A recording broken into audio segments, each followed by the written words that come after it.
on this garlic marketing show, you get ready to take a ton of notes because this is AI/summit. I've got Navid, one of the smartest people in the summit space and the AI space. Navid, say hi. Hello, what's going on? And yeah, we're going to talk about a lot of stuff. We're going to talk about the fastest way to launch a brand new business. It is Summits, how he used Summit to build his business, how he's used AI to grow not only his new thing, Creator School, but how to use it quickly to create amazing content. His favorite tools that he uses, including some of his workflows in AI, and some amazing things that he's learned on the AI for Creator Summit with some of the smartest minds in AI, not just the tools, but some of the unique ways he's using it to massively increase his reach. All of this on the Garlic Marketing Show. But don't forget, this is brought to you by videocasestory.com. One of the best tools for your AI to feed your AI is your customer stories. Go to videocasestory.com where we can help you collect and deliver those customer stories. All right, let's get started. My name is Gino Wickman. I was introduced to Ian, and that's what brought me into this video world and got me embracing this video world. And Ian did exactly what I hoped. He got me really comfortable with putting videos out to the world and having a great strategy around putting videos out to the world, because there's so much more than just shooting a video. And so the way that he positions those videos, optimizes those videos, he's done a great job. Right. I know you haven't been on a podcast in a while, but you've been doing essentially like Mhm. interviews. We'll talk a little bit about the summits. We'll talk a little bit about summits and AI. But tell me, just at a high level, what's the idea behind Creator School? What are you doing right now with it? Yeah, Creator School is basically a media company and education company that we are trying to bring on a lot of different experts and bridge the gap, and not just content creators, but also marketers and entrepreneurs and AI pioneers, and then bring that in the form of virtual summits, which we are doing with the AI for Creators Summits, which we are hosting, which is really timely because AI is everywhere, and we are trying to educate a lot of people how to do this the best way.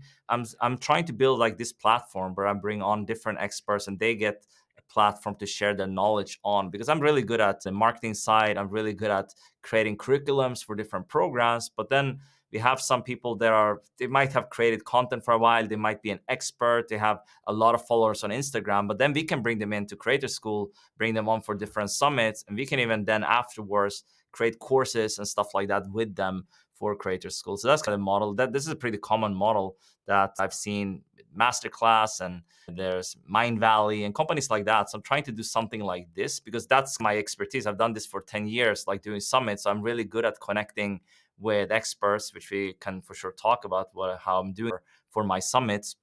But now I'm doing this for this new business, Creator School. So it's really exciting. And you're launching it essentially with a summit, Yeah, correct? I'm using my own method I've used for the past 10 years or so. I kickstarted my business essentially with a virtual summit. That was over 10 years ago or around 10 years ago. Wow. I struggled a little bit. I was doing podcasting, blogging, and all of this for a while. But then I saw, okay, what's the number one way to actually build my email list and make a big splash in the industry? Virtual summits was the answer, at least for me. And I have not yet found a better way to actually launch a business. And I've tried a lot of different strategies, but I can go into any market. I have students in the pet summits with Mitch Asser. It's like crushed it in this industry, just going in brand new, had no connections. So that's like a great way to build up something. Takes a little bit more work to do a really great summit, but then you're also getting more benefits from it. You're getting a lot of connections. You're getting this email list. You're getting revenue right away if you design it the right way. So I'm still really excited about summits, just like I was in the very beginning. I took maybe a little bit break from this travel around the world, and now I'm back with new strategies. So I feel really excited to share more about this. I love it. And fair play because we actually use your teachings in launching Giants of the Video, and Nice. it was extensive. It was extensive, and it's fantastic, and it really helped us out. And we had a massively successful summit because of it. And like you said, I think it's a great way to build the email list, but it is an amazing way to connect and connect Mhm. very quickly with people, isn't it? Yeah, no, it's the best way I feel like to do it at scale. It's very difficult to build relationships at scale, I feel like, because you want to connect in a personal way. But I feel like with a virtual summit, you're forced to do it in a way. You can do a smaller summit for sure. If you're a bigger name, I've seen even Mind Valley, they are doing a lot of summits these days, and they are doing these smaller summits. But again, they have a massive platform. So for them, they still get maybe 50,000 to 100,000 plus people signed up for their summits. But if you're a smaller creator, solopreneur, new business owner, you might not have as many people in your audience and not just as easy to get the biggest name on board who can promote it. So then it's better, in my opinion, to get a little bit, do a little bigger summit with more speakers. So maybe 20 to 30 speakers. I've done the AI for Creators Summit. Basically, that's with 60 speakers. It's just because a lot of people kept saying yes, and I wanted to feature them. And I wanted also to do the largest AI summit in this space. And I think we accomplished this essentially. So I'm really stoked about it. And basically that's how it is, because you're forced to reach out to these people. I use a lot of different methods, but nothing really out of the blue, because I didn't have a lot of time for this one. I did all the sessions in basically a 1.5 month period from Wow. October to around mid to end November 2023. Basically, that's when I did all the sessions. So that is really intense. I started the outreach end of September. So that's maybe not advisable to do it this quickly with this many, but that just goes to show if you had fewer sessions, you can get them done in 2 weeks. Yeah. Yeah, no, that's how Giants of Video was. It was like, "Oh, we're gonna do 15, 20." All of a sudden, it Yeah. was 50 sessions, and it becomes a monster. It becomes a Yeah, beast, but but so people might be overwhelmed by this, and I get it can be a lot if you haven't done this before. But then you can also think, what can you do with this content? What can you oh my do with gosh. all this content? Now in the age of AI, there's so much you can do that you could still do before, but it would cost you a lot of money. You would have to hire ACE to pull out the best takeaways from the sessions. You would have to Yeah. hire more professional editors potentially to do all these clips if you want to promote this on social media. Now we have different AI tools that you can actually do a lot of this faster. So I feel like a lot of the roles that I normally would hire other people on for maybe thousands of dollars, now we don't need that. Or we can bring a VA on that actually use the AI tools. So we amplify the staff we bring on board to actually help myself. I like the one person business movement, but you can actually have a few VAs or contractors, and then you can actually get a lot of stuff done that would normally take a bigger team to accomplish, which is nice. So we can Yeah. for sure dive into some of this here. Yeah, I want to talk about that because since we did ours in 2020 Yeah. to now coming into 2024, it's been a massive change. Yeah. And so let's talk first. What are some ways that you used AI right away to build the summit up so quickly? Yeah, so we use it first of all, you can use it to outline what you want to cover. That's you can go into ChatGPT and your favorite AI tool to say, okay, I'm hosting a virtual summit on this topic, and I would like you to come up with different ideas what we can cover on this. That can be a potential thing. I don't normally ask what kind of speakers to feature and things, because then you're leaving it in the AI's hands. So when I have this, like when I have an idea of it, then you can go in there. You can also ask for your market what kind of topic to even host a summit on, what could do well, things like that. And it's the more specific you can be, the better when you're speaking to an AI. I feel like you need to be really specific, not just generic about it, and then it doesn't work too well. I use it a lot when it comes to also I have a lot of templates from before, but we are optimizing things based with the AI. For example, bullet points that can take a lot of times to write for the page. So we might take different sessions from the speakers that when the speakers have scheduled and things like that, and we know roughly what they're going to talk about, then we can take all these topics from the speakers, give it to ChatGPT and say, hey, come up with 10 bullet points that we can put on our landing page. So I like to write things in sections. I don't do everything at once. Doesn't work too well when you're going into a tool like ChatGPT. You need to do it in stages and focus, let's say, on the headline first. Then you can tell ChatGPT to act like a copywriter with 10 years of experience. I'm sure you've heard this, like gives ChatGPT a Yeah. role, and then you can do that. And I don't normally use everything that it gives me right away. I might mix and match a little bit from this. Maybe I already had an idea for a headline. Then I say, oh, wow, this word is really good. And I might take that. So I use that's kind of early stages. I might do stuff like that with the AI for the summit. But I'm more excited. What I'm really excited about is what you can do with all this content with the AI. I don't like to just let AI come up with my content. I use it as a brainstorming machine a little bit, as an extra helper. And this can be like a friend. That's basically how I speak to AI. I treat it as a human. I think that's how you get the best responses overall when you deal with anything with artificial intelligence. That's a great it's a great way to think about it. I think that's an important thing, is think of it as more like your assistant, a human assistant versus a human leader that's Yeah. going to do everything. The analogy I give a lot of people is when you bring on an intern or even a more seasoned employee in your business, you're going to train this person. They're not just going to know right off the bat how to do something. Like maybe I want them to go into Descript and do exactly as Navid doing certain things. They're not going to know that unless I give them like an SOP. And it's the same thing with ChatGPT. ChatGPT is not going to know unless you're giving clear instructions. That's what is the input. That's the prompt essentially you're giving it.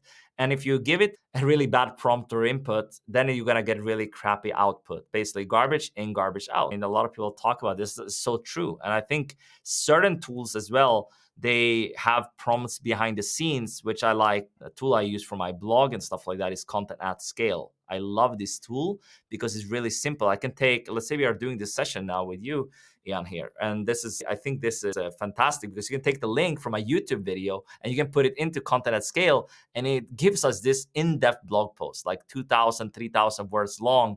And it's not just a transcript. It's actually like headlines and things like that, already part of it. So I think that is a really cool way. And I think that's what separates some of these other tools from just ChatGPT or Google Bard or Claude and these kind of large language models. They're obviously using OpenAI's API probably in the background, but then they have prompts as well. So they have designed it. And I think that's what I'm excited about. I use these different tools in synergy with each other for different use cases. But when you start out, I would probably recommend you just see what do you need right now in your business and not just using the latest shiny AI tool. There's like thousands of them, right? You need to see what you need in your business and then work backwards. Okay, how can I solve this problem or this issue that I'm trying to do? It's great. It's great because it is overwhelming how many tools there are and what to do. It's like, oh my gosh, I have to get away from the shiny object syndrome and go, okay, here's the stack. Because otherwise, I see a new one. I'm like, oh my God, here I'm going. I've tried probably hundreds of tools. I've tried hundreds of different plugins. I've tried a lot of the new GPTs that came out. But yeah, I see, like, for example, I mean, we are using to record this Squadcast, right? Then that's Yeah. Descript acquired Squadcast. So now you have a lot of these editing tools. It's fantastic how many AI tools Descript is just adding all the time. I feel every time I'm logging in, there's like a new features. Now they have summaries. You can do descriptions. You can do the chapters, right? It's really exciting, Yep. actually, what's happening on that front. And that's tools you've already been using. Another example is Canva. Been around for a very, Oh, yeah. very long time, and they have a lot of AI tools now. So that's an easy way to get into image creation with AI, things like that, or at least dip your toes a little bit. And just like simple things as removing the background, which we take for granted now. That used to be actually hard before. I remember back in the day when I started out, it was actually not that easy. I had to hire my team or like had to pay for this. Now you just take it into Canva or a background remover tool and you do that. It's the same actually with video. You can like cut yourself out from the background really easily with certain tools. So this is just moving very quickly, and this is just beyond just creating the content. This is actually just making it easier for ourselves as a creator. And you've been through all these tools. When you're doing the AI summit, what tools were the ones, the 5 or 6 Yeah. or 10 that use the Yeah. most? I would say we use ChatGPT quite a lot because I would recommend the Plus plan. It's probably the best $20 a month you can spend, to be honest. It's nothing. It's not good for everything. You cannot search in ChatGPT. It's not the best user interface, but when you need it, it's there and it's great. It's like something I Yeah. use to get in there quickly, get the answers, get out. Basically, I don't spend a lot of Yeah. time in there, but I like to use it for certain things, and it's really handy. I think that's for sure one of them. We use Descript for sure. That's been really valuable. Riverside we've used quite a bit. I know we talked in the chat before here, like which one is better, Descript with Squadcast or Riverside? You can try both and decide. I think Descript is better value now because they include Squadcast. So if it's a matter of money, you would probably just pick Descript, to be honest. For sure, it like includes all the editing features. They are way better than Riverside right now. And some other tools we are using, Opus Clip. I love this for cutting up the longer videos. I don't know if you use something like that as well for Mhm. your show. Yeah, we use several of those. Which one is your Well, favorite? like I've tried more video. There's, I think, Veed. There's a bunch of them. I like Murph. I think I've seen. There's so many of these tools, and I feel like you might have to try a few. What I like with Opus is really easy to use. What I don't like is they limit you how long you can edit it. After you upload it, they give you like 30 days, and then you need to rush it. Like I accidentally upload most of the summit sessions, like 40 plus or something. I uploaded there, and then they say, no, you need to basically be done with this. Otherwise, you cannot edit afterwards. You can only download. So it means you have to be actually, uh, because it's not perfect right now. So when you take this long clip we are doing now, take this video link into a tool like Opus, it's not perfect. You need to go in there with manual labor and you need to fix yeah, things if you are a perfectionist or if you want the clips to actually sound good and be relevant. You need to go in there yourself. It's not, AI is not there yet to just pick whatever we are saying now uh, and pick the most important parts. Is not. It's going to do a pretty good job, but it's not perfect. So I think that's taken a yeah. little bit of time. Let's see if there's anything else we are using for this. I think that's the main ones. We are using Searchy as well for like a knowledge base. Basically, like we upload a lot of the content, so we make the videos and what we have created searchable. That we are that's not available for free, but we are including this in the members area for the paid Oh, members. nice. So that's the, Nice. I'm overall happy with Searchy. I feel they are using possibly GPT 3.5. Don't hold me to this, but I feel like when they are getting the answers and the transcript, they are not perfect. So I have to edit a lot or upload the transcript from Descript, because the transcripts from Descript, they are amazing. So I have compared different tools. Like Searchy, for example, is great with a lot of these innovative features with memberships, and you can search your videos and stuff like that. I think that's fantastic. What I'm not happy with their transcripts, and I've told the team over at Searchy, I'm sure they can improve this. Honestly, it's like I told them, Riverside and Descript is way better. Why don't you have the same quality transcript? So you have to, like, when you're deciding on an AI tool, you have to see what you need. If I didn't need the other stuff in Searchy, I probably wouldn't use it, because I'm getting better output from Descript, and I think they are way better with transcripts. I have to change a few things here and there. With, if you mention a tool, it gets some, can get that wrong sometimes, but overall it's pretty easy to change things up. Nice, nice. That's a great list. Yeah. And so tell me, let's go into the summit. Yeah. Tell me about who you had on. And first, I want to know, like, high level, like, what was your goal and who you had on? And then I want to know, what were your big takeaways? What are the things that you're, because I know that when I was doing the summit, it's like there's always cool stuff. I learn a lot, but there's always the thing it's like, I got to go do this now. Yeah, we have a lot of big names on. We have Stu McLaren. He's the co-founder of Searchy and is the membership expert. We have Mark Joyner. He's the godfather of digital marketing. Essentially, he's been around for, I think, 30 years or something crazy. Like that's long. That's like a longevity. Yeah. So we had him on. We had Iman Obu, who speaks a lot with Mind Valley and stuff like that. She's the founder of, or co-founder of Vocable. And we had Neville Medora. He's a great copywriter. We had Mike Filsame on. We had also some really high-level people from, for example, New York, the head of generative AI at NYU Stern School of Business, Connor Grennan. And that was an outreach on LinkedIn, a cold outreach. Nothing special, because I didn't have time to customize too much with the email, but I have a very clear and to the point email I'm sending them, which includes basically, hey, we are doing this summit, and in this moment we had a little bit of momentum because we had a page ready, we had this stuff done. But even before we had a lot of speakers confirmed, I used the same thing more or less. So I'm basically name dropping some speakers. I say what we are doing, and then basically asking them if they would like to participate. It's pretty quick. If I would like to optimize something, would be maybe if I've heard them on a podcast or I consumed some of their content. If I had time for this, I would probably do something like that before. That can help with certain people, but I feel like everyone is trying to do this these days. That's why I get to right to the point. And if you lead with authority, I think this is just going to be easier, because this was actually a lot of cold outreach I did for the summit.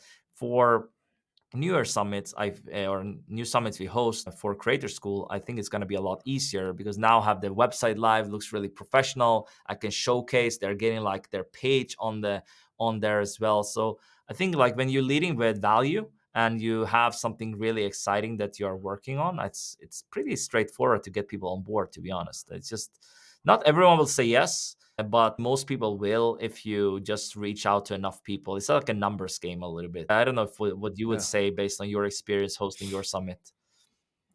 Yeah, I mean, I definitely started with people I knew, like Yeah. the bigger names, so you have some names to drop, and, 'cause I did more of, "Hey, this is who else is gonna be on it, Yeah. and this is what we're expecting, this is what our goal is," and then as I got people on, I'd be like, "Is there anyone else you think would really fit in the summit?" That's a great And tip to ask them for yeah, recommendation. I don't do this all the time. I should start doing this again more. I don't do it because we've had already a lot of people, but for some, I didn't want to use some of these people that were pretty big names. I think I got them on because they know X, Y, and Z. But it's a great strategy to ask some people, especially if you're in the early stages. But I also that's what I share in my program, Virtual Summit Mastery. Basically, I shared always start with it, work yourself up the mhm, ladder.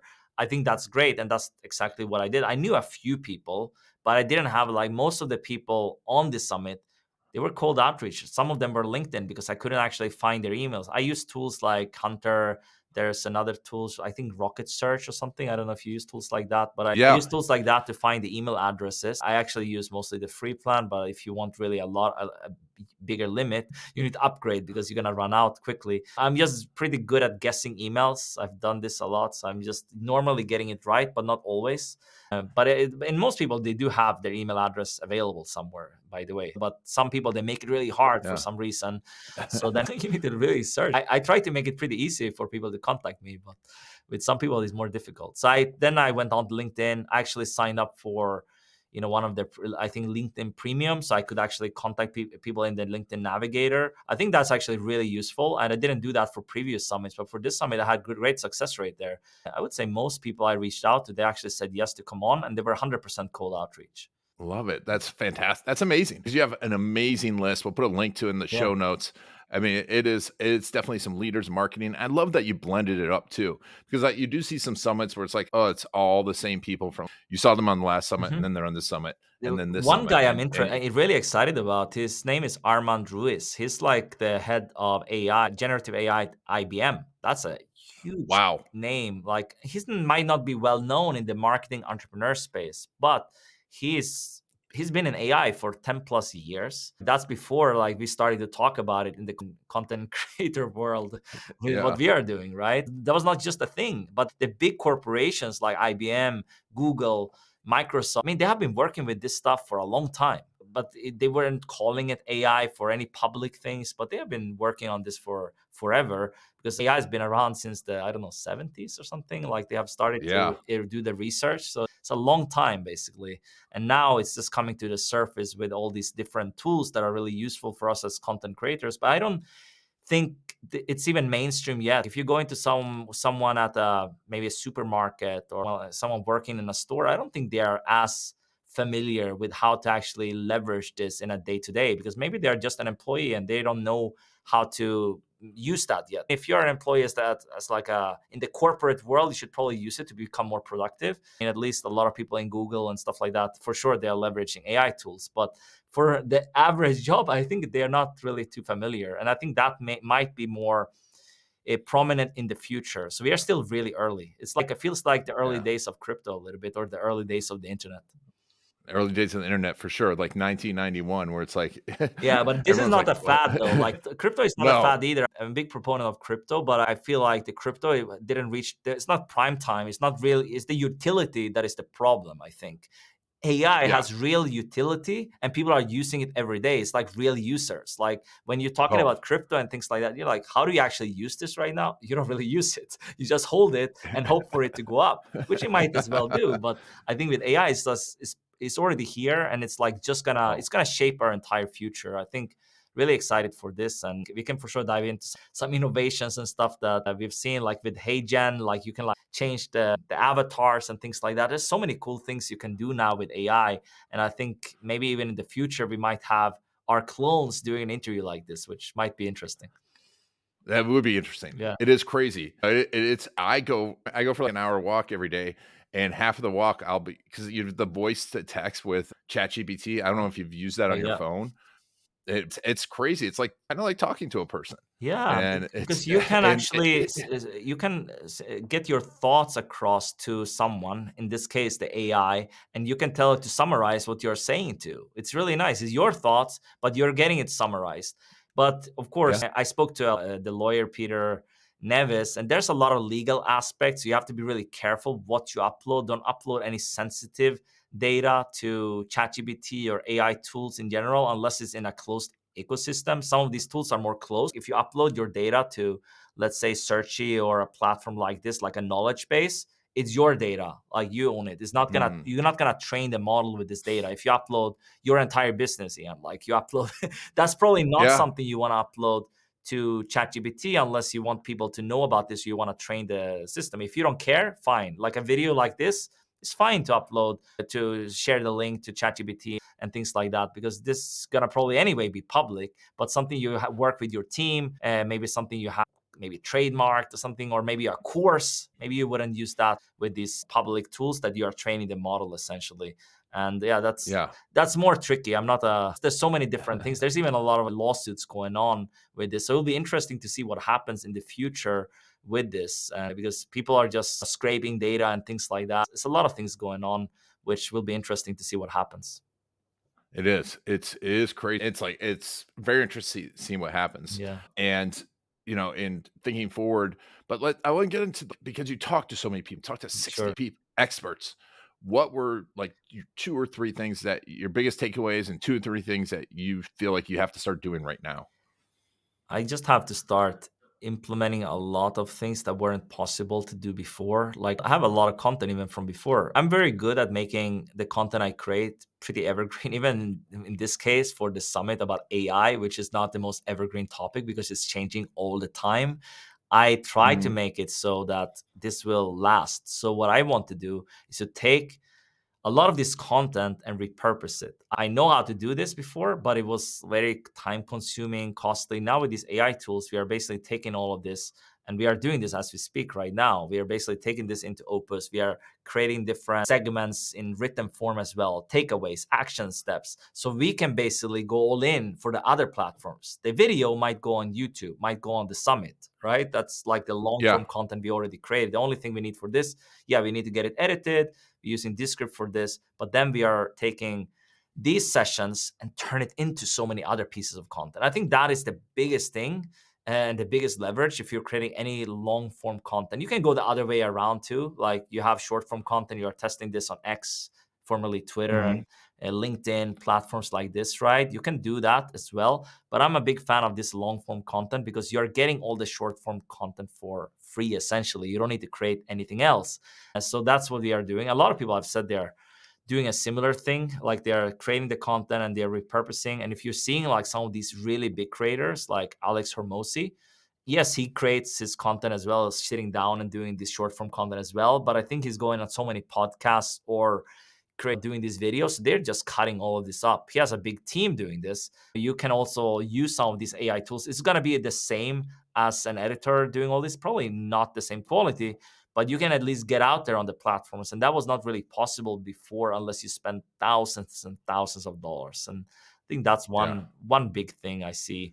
But another thing I just wanted to mention, translating my content. I think that is getting a lot easier with AI for sure. That's something I've been wanting to do for a long time, like for a blog content, for even something like this. We are speaking English right now, but let's say I wanted to reach a Spanish audience.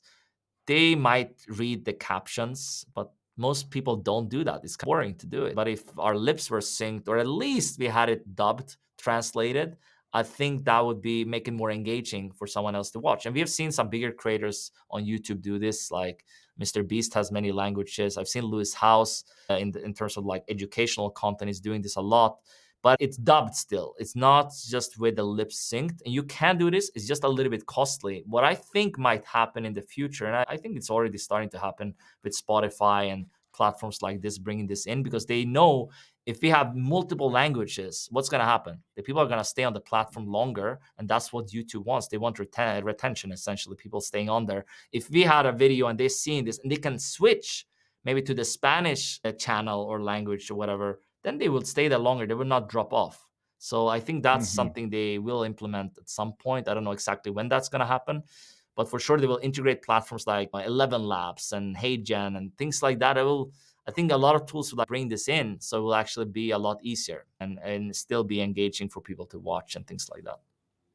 That's smart. It's because we do get absorbed in the English speaking Mhm. because it's been so big and so Yeah. much money, but it's still there's huge think about South America and the opportunity there So in you know who was the Portuguese and first pretty much do stuff like that? Neil Patel. I mean, your audience yeah. might be familiar with him. He's a really, really big agency owner, like well over $100 million in annual revenue, and he has a podcast called Marketing School, and they are currently, I believe they are dubbing this, or maybe they're actually no, maybe they're actually doing this, so they're changing their voice, so it's actually in Spanish. Like Neil Patel and Eric, they're speaking Spanish. They don't know, I don't think they know Spanish that well, at least, but they have it now in the Spanish language too, which is really cool.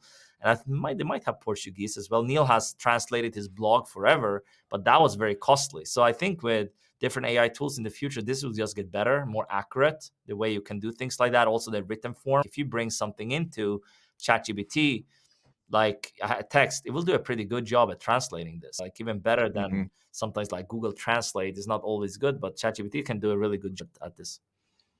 It's a great piece of advice, and it seems overwhelming, but if you're looking at, like, selling content or looking at all of the global audience, which, we all should be, it's a super smart thing to do because if you're any type of consulting or if you're an agency, Yeah. it's gonna broaden your capabilities. We've done a couple of posts about that. You know, if you're working with a brand and you're able to help them get in front of multi languages, you're really helping them out. Yeah, and we are really early on this as well, I think. So if you are a content creator, solopreneur, digital business owner, and you have great content, you can start testing this out a little bit to translate some content. I think that's something I want to get into a lot myself. I feel like if you have the blog in multiple languages, you can reach so many more people, and will be really cool. But I mean, even more with the video content and stuff like that, it's Mhm. like a gold mine in the Spanish language. I feel like it's not that much high quality content yet,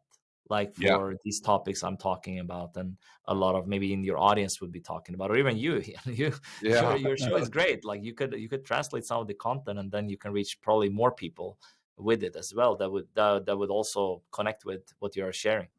I know, if especially if you're selling something online, it just massively expands your reach, and there's less and you go into those other language channels, and there's less competition too, Less you know? competition, but you might have to change the pricing if you have like a really premium offer. I mean, it doesn't work as well if you're doing services. I mean, you have a hard cost when you're doing this, but when you're selling courses and stuff like that, you can use something called parity pricing, I believe it's called, and then you can Mm, actually change the price based on where people are located. So if they're located in, let's say, in Colombia, they don't have as much money as someone in the US potentially, right? To spend, yeah, at least like if they are coming from different backgrounds, they don't have the salary is not as high. Then you can use that. It's even tools for this, like parity deals, I think is one tool. It's not an AI tool, but it's just very easy to implement it with your favorite shopping cart. So you can set interesting. that up, and yeah, then you can actually take advantage of this new traffic you're getting. Because if you're selling a course for, let's say, $1,000, most likely the people from Colombia or Latin countries, at least I've seen that. I have a worldwide audience, but I don't get as many people from these countries. I get most of my customers there from the US, English speaking countries. But I think there's a huge opportunity for the Latin countries because they are hungry for this. Like they Yeah, want to get out because there's a great opportunity for them to make a lot more money than their jobs because they don't pay well there. I have lived a lot in Latin countries, traveled around. Salaries are really terrible. So like imagine just getting a few $1,000s extra on the side, teaching something online or starting like a YouTube channel or mhm. something like this or a podcast. I mean, that would be amazing. Or even when I'm hosting virtual summits. I mean, imagine the Latin market, there's not so many virtual summits going on. So yeah, it's a huge opportunity. A huge opportunity, and now it makes me think about the other if you do have a service-based business of any type, and you're like, I don't know if I wanna do that because I don't wanna enter those markets." I've seen back in the day when people ran Facebook ads courses, they would find their talent out of the courses that the people went through the Right. courses. You know, it's a great way to get trained people because they've been through your course or they've been through your summit, and now you can go, anyone that signed up for the summit, you can go try and find a team member. Yeah, that happened for a lot of the people in VSM. Some people, they want to be entrepreneurs, they go hardcore. Some people, they are more like behind the scenes as well. So they want to help out, they learn the process, so it's nice. Always you find very great, the best talent usually you find from your own programs, because they're really invested in what it is that you do. And then you can find actually employees or contractors or, team members from that.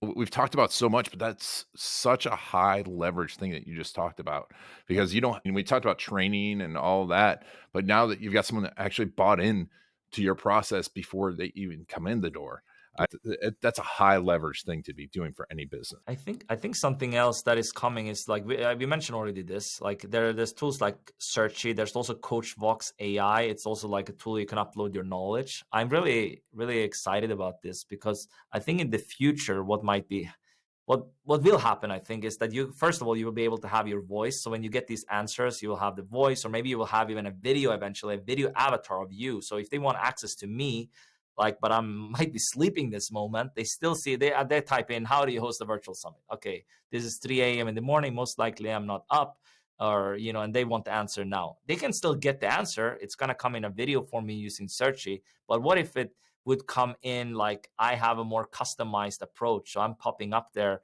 where it's me like saying this or sharing. It's like almost like a coach coming in there. I think that might be something we can look into in the future at some point. Oh, yeah. For now, it's like basically I have videos in the members area. So I've uploaded these to a platform like Searchy.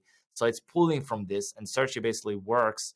So you, like when someone types in something, it gives you a written answer first, but then it has references, and the reference will be a video. So you can easily reference to the video answer, which is basically the full video, but it would be way more personalized if it just kind of came up based on what they're saying in this moment. The AI somehow is trained behind the scenes. So I'm coming up there to answer this like as it was a personalized coaching answer or whatever. I'm excited about this. And I think that's amazing. That will come, and it will just be, people are monetizing this already, like a version of you. They can actually you can sell this for like $9, $20 a month, because imagine like searching through your entire YouTube channel. Like if someone has like 1,000 videos on YouTube, no one is going to watch these 1,000 videos. Like that would take forever. But imagine uploading this to a platform like this, and you have all these videos organized, and then charging like $9 or $20 a month or whatever. That's essentially what people are doing with this Patreon and things like that, when they are giving like, even less value, but they're doing like a Q&A here and there, whatever. But here you're getting like a version, they're getting access to you essentially in your brain, and all these answers can also be other content you have created as well. You can upload documents and things like that. So it's pretty cool. That's amazing. This is just such a wealth of knowledge. Okay, before we go, sure. AI for Creator Summits, what are the 3 or 4 do not miss sessions? Okay. So we have talked a lot about positives here. I mean, AI is overwhelmingly positive for creators, I feel like, but it can also have some negative aspects. I think for sure, with anything, it has negative aspects, like, people copying content, you're getting less creative, things like that. I feel for me, it's amplifying my creativity a lot. So I'm actually becoming more creative, but there's other things to look out for. And Mark Joyner, which I mentioned, is like, he's such a smart guy, really high level. I do recommend that. It's actually, his session is called it's called AI, The Danger is Real, but we have no choice. So it's like really intriguing. He's sharing so much good stuff in this one. He's a user of AI, but he's very careful. He's not using it for everything. And so that's interesting. But then we have people like, what's his name? Connor Grennan. He's really good from NYU. I really like that conversation. We have Iman Obu is sharing like the workflows and how to actually implement AI into whatever it is that you are doing, and showcasing this live on the screen. And let's see what else I really enjoy. I like this session with Eric Su as well. It was great. He's basically sharing the entire workflow he's using to run his 8-figure business, and how they are running the Marketing School podcast. And there's some other ones. I'm just going on the page right now because I am checking out if there's some other ones I So I give you guys the best things. So I'm checking out this. Matt Wolf is a great one. I've known him for like 10 years, but now he's really big in the AI space. He's like the biggest YouTube channel for AI content creators Oh yeah. on YouTube. So he's sharing a lot of stuff, like how he's making money, how he's doing everything, and like his best workflows with AI. Yulia McCoy from Content at Scale is on board. Like there's so many. Like also there's like A-list copywriters like John Benson, things like that. So really, I mean, if you just pick a few, you will you can't go wrong. Essentially, it's too much great content on there, and they're like really in depth. It's like content you would normally pay for, but we're giving it away all for free. Of course, we have like an AI super bundle or something that is optional, that like when you sign up you could purchase it. We have even more in depth on certain things, but the summit is free. That's kind of how I changed my model a little bit. So I'm not even selling an all access pass anymore. We are Wow. selling an AI super bundle, which is even higher. It's like the perceived value is higher essentially, but we are using the summit to also grow on the other platforms, because it wouldn't feel right to like lock it down after a while and then say, hey, the summit is free afterwards. I want to make sure we can actually benefit from all this content we have created for different platforms and not feel like people got cheated because they bought an all access pass, which is like the recordings. So I can actually Yeah. use the summit as much as I want for different platforms later as well. So that's Nice. something very important to do. I mean, we do That's both models. Some students are doing the old model as well, but I feel like the new one just works better and converts better evergreen as well. So that's some other tips for you. That's a lot of tips. That's a lot. This was like a mini summit all in, just talking to you. Yeah. Navid from Creator School and the AI for Creator Summit, thank you so much for being on the Garlic Marketing Show. We'll put a link to all that in the show notes. And where's the best place to follow you besides these two places? Yeah, as you said, like CreatorSchool.ai is the main website. CreatorSchool.ai/summit is if you want to check out the AI for Creators Summit. But just my social media at Navid Moazzez if you want to follow what I'm up to with my travels and stuff like that. I'm a global citizen for almost 10 years. So I do a lot of traveling and stuff like that. I'm starting to post a lot more on these platforms very soon as well. Awesome. We'll put a link to all that in the show notes. Navid, thank you so much for being on the Garlic Marketing Show. Thanks so much for having me. Yeah. And thank you all for taking Navid and I on your journey to spin Iron Garlic and the Garlic Marketing Show.